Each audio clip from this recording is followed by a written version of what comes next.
and it's easier. Well, how was it when you first started? Was it easy? Did you feel like giving up sometime and say, please give me back my fat? Okay, I remember the first time I started, I had this, okay, let me give you an example of my meal plan. I had, like, they told me 2 slices of bread, toast in the morning with scrambled egg. And you were coming from a time when breakfast would be what? Rice and plantain. Or fried dodo, you know, I like my dodo and eggs and all. Soaked in oil. Yeah, oil, those soft plantain. Then they tell me have oats with skim milk. And you're like, what was that? No sugar, oh, God. Then, okay, lunchtime, she allowed me to have rice. Then dinner, she would tell me salad. And I didn't like salads then. I'm like, no. As in, yeah, are you a cow? So boring. So the first month, but I'm very determined. I was self-motivated. Yeah. I wanted to leave. I had so much I wanted to do. So I said to myself, you know what? I just snapped to survival mode and left all those, I want my sweets. Wow. So I followed the meal plan religiously for a month. Okay, so basically what stopped you from giving up was, I want to live. I want to live that this. Fight. I needed to have that, that I want to live thing kept me, that was a drive for me. And but did you have a support structure? Eh. People that were rooting for you? How? When everybody around me doesn't live healthy. I had this, so how did you do that? How did you survive in the midst of that? I remember the first day I went to him, I said, then I've stopped taking alcohol. The laugh was too bad. I said, okay, what to do? I made a decision. I said, I know what to do to stay, because we like to hang out with my friends, and when you go out, you want to drink and all. I said, okay, I'll stop hanging out. So those hangout days, I'll go to church. I said, there's one fellowship in church. So that's a good lifestyle. I'm telling you, isn't it? You know what, let me just go to church. So when I'll go to church, I'll stay at the back, I'll be bored, I'll be asleep. But I didn't want anything that would snap me back. Because my friends were not supporting me. They would just be teasing me. Okay, most of them don't drink, but the ones that don't drink like to eat. So, you know. Between the devil and the I'm telling you. So I had that, but they laughed at me for a while and started supporting me, you know. Okay. So some of them will now go and say, I saw this bread, they say it's weight loss, try, you know, like stuff like that, in a very sarcastic tone. Yeah. But I've been able to drag them into the lifestyle change as well. That's nice. Yeah. But then you talked about going to church. It was more like an excuse not to hang out with your friends. But how was the God factor in influencing? Would you say, I know you said you were self-determined, yes, but was there any place for God in that space that made you say, God helped me? It's all about God, though. Because if I didn't have, okay, like lately, when people ask me, if I think back, and I have clients I train now, and I see the struggle, and I just, you know, I try to compare myself, my experience, and their own experience now. I just, one day I knelt down and say, God, I thank you, because it has to be God. Because if it's not God that gave me the strength and the willpower, yes, I know I was willing. I think God worked with me. Okay, she's ready. Let me support. Because most people are not even ready, and then they will be praying. I'm like, just be ready first. So I think I had that. Okay, God, I'm ready now, and God really helped me because He backed me up all the way. Because I remember times I want to give up, I'll just hear this voice, just keep moving. And so when they asked me, what was pushing you? But when I was losing weight, it had to be like a switch. Like from this to this. It was drastic. Drastic. So my friends who don't understand, they complained, they snapped at me, but I was like, I don't want to. I wasn't losing weight for fashion. Aha, that's what I wanted to ask you. I wanted to ask you, what's the balance between losing weight for yourself and losing weight for others, for fashion, you know, for all the other reasons? Because somewhere at the back of your mind, there was something about, I want to get into that dress now, wasn't there? Okay. Or that didn't matter at that point? No. I had this. The only issue I had was when I was going, we go shopping. My friends picked up stuff. I wouldn't pick out. There's no size in that, maybe in a particular shop. So I had that 5 minutes. Oh. Did it affect your self-esteem? No. I was if I would have entered anywhere, I took charge. It's even now that maybe it's like mellow because, I don't know, maybe it's with age and maybe, I don't know. But then I was very happy. And it wasn't for a dress per se. It was for living, for survival. Yeah. But as you know, as I continue with the process, the whole what do you call, my vision and my reason and my why started to change. Yes. Initially it was to survive. Now my whole purpose of my weight loss and my lifestyle is to inspire people. Inspire others. Yes. So what would you say to others? Maybe this is where you talk to the audience. Okay. What do you say to the others who stuff you wish someone had told you when you started that will help them? If I had that, what do you call it? I think if I had support from my friends, it would have been easier, Okay. I would say. Yeah. But notwithstanding, I would tell people that want to lose weight, first and foremost, you have to have a reason. And if the reason doesn't just justify it, what you should now do is find your why. Because whenever you find your why is what propels you to the next level. You get what I mean? Yeah, so you must find your why, and then you must be motivated. And then, like I always tell people, that you must be committed, you must be disciplined, determined, then you will have results. Fantastic. Thank you so much. Peace, was great having you on the show. Now, if you have any more questions on what Peace just shared, kindly reach out to us through our website, www.cbnnigeria.org. We will be happy to answer them all. And don't forget, there are people on standby 24/7 to talk or pray with you. Just call any of the numbers on your screen. Coming up after this timeout, Ask Auntie D, where your questions get all the right answers. Stay tuned. The journey of 1,000 miles starts with a step.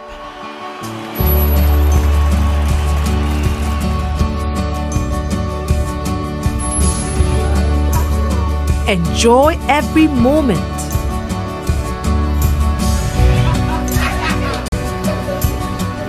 It does good like medicine. Truly, I tell you, unless you change and become like little children, you will never enter the kingdom of heaven.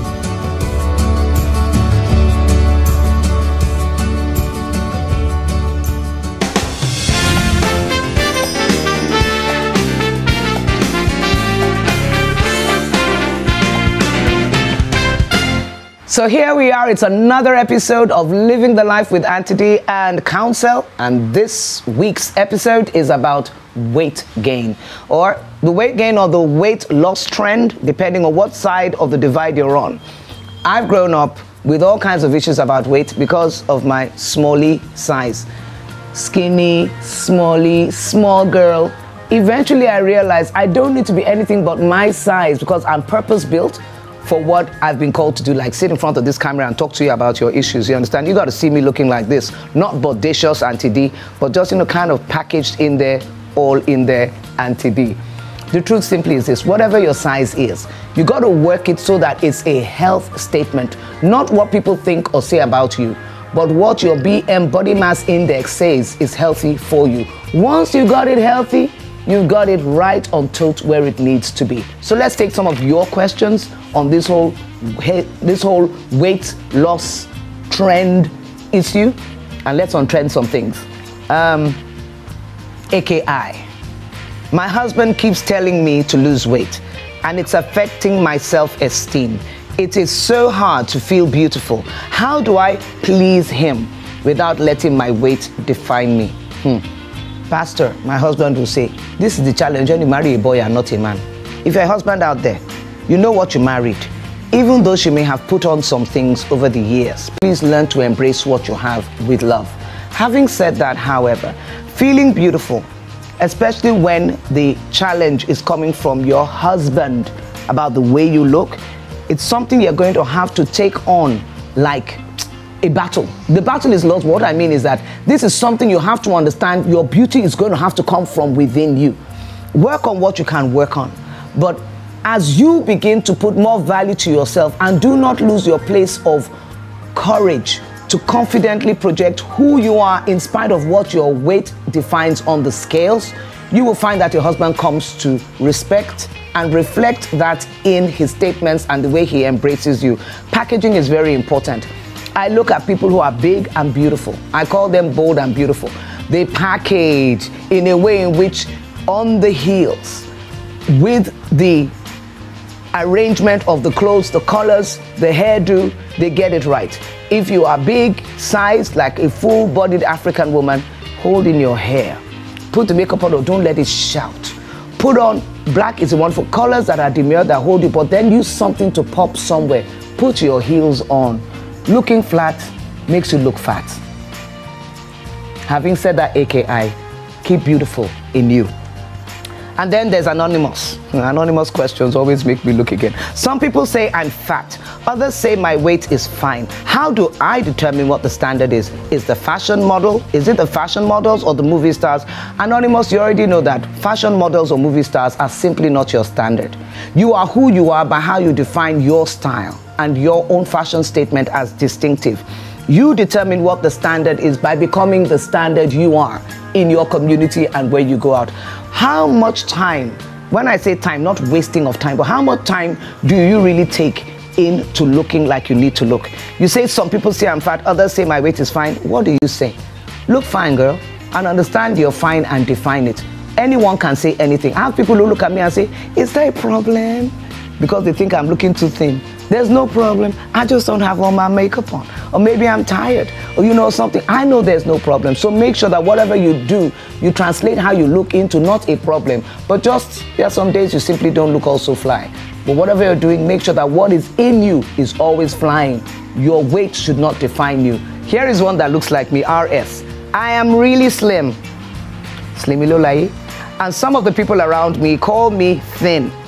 I would really like to have curves like other girls my age, but they're not forthcoming. What do you think I should do? Babe, they're not forthcoming yet. You didn't give me your age so I could give you some understanding. You should check my curves out now.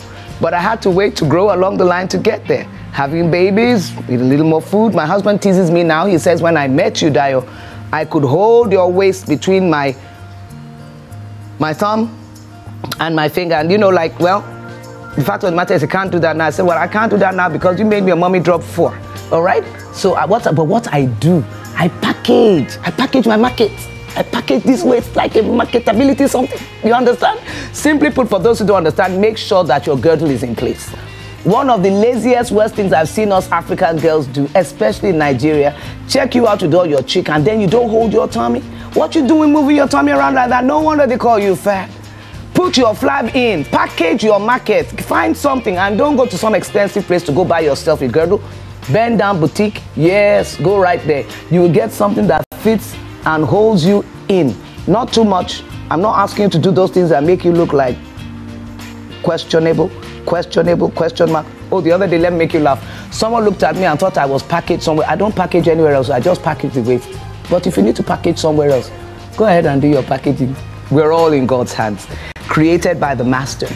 And whatever your shape is, He shaped you right on fine, on time for your season, your purpose, and for your showing. So go ahead, keep looking good by looking like God. And don't ever lose the confidence, the courage to be who you are, coming out with your own style. Live your life. Whatever your weight gain or weight loss is, make sure it's the weight of glory showing through you.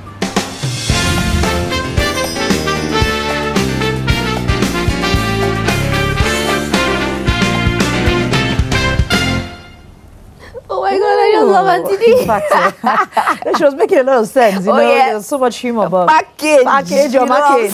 Package your market. I like the fact that she said, your weight does not define you. God has made us perfect, beautifully and wonderfully made. That's right. Yes. So it's time to say goodbye on today's episode. I hope you learned something new while having loads of fun. Yes, and that will mean you intend to stay fit and healthy like me while loving you through the process.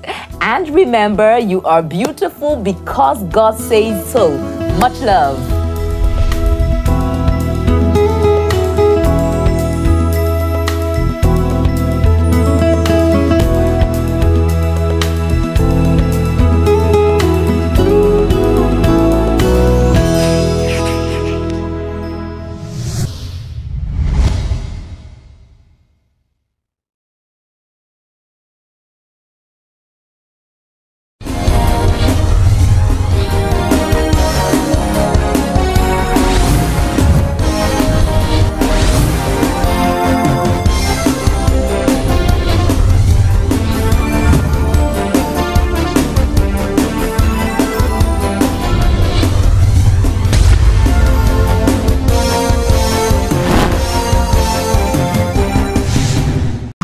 The 5th Pastor E.A. Adeboye annual birthday public lecture is here. Topic: Peace, the Global Quest. Guest speaker, Professor Michael Omolewa, Emeritus Professor, University of Ibadan, and former permanent delegate and ambassador to UNESCO. Chairman of Events, Professor Toyin Ogundipe, Vice Chancellor, University of Lagos. Date, Wednesday, February 6, 2019. Venue, JF Ade Ajayi Auditorium, University of Lagos, Akoka, Yaba. Time, 12 noon. This lecture is part of the celebration of Pastor E.A. Adeboye's 77th birthday, powered by the Triumphant Elders Consultative Forum.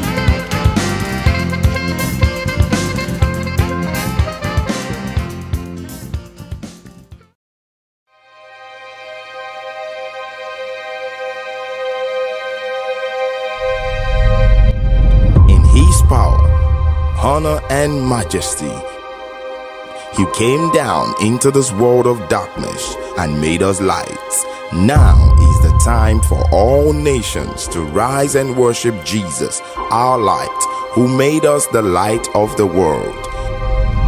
Join us and other anointed music ministers of God as we joyfully worship and praise Jesus at the 77 Hours Marathon Messiah's Praise on the 25th of February 2019 to the 28th of February 2019, happening in Nigeria and 19 other nations.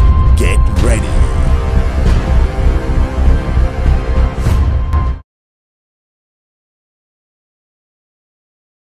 I never asked him for marriage. It didn't occur to me. The day he gave me engagement ring at Knightsbridge in London, we were just passing through. I was startled. That was it. We play a lot. Friends play, but bosses and subordinates don't play. You just be official. Some marriages are just official marriage. If you are not going to give me somebody that will serve you together, I don't want to marry. Your wife is not a slave. And it is not our wife, it is your wife.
Dove Television.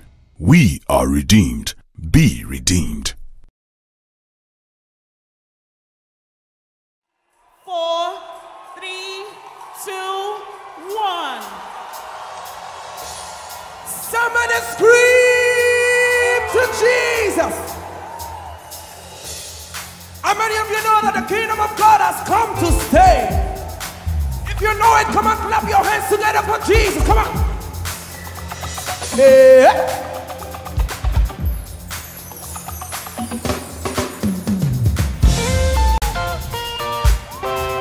It's the silver, the glory, and the praise.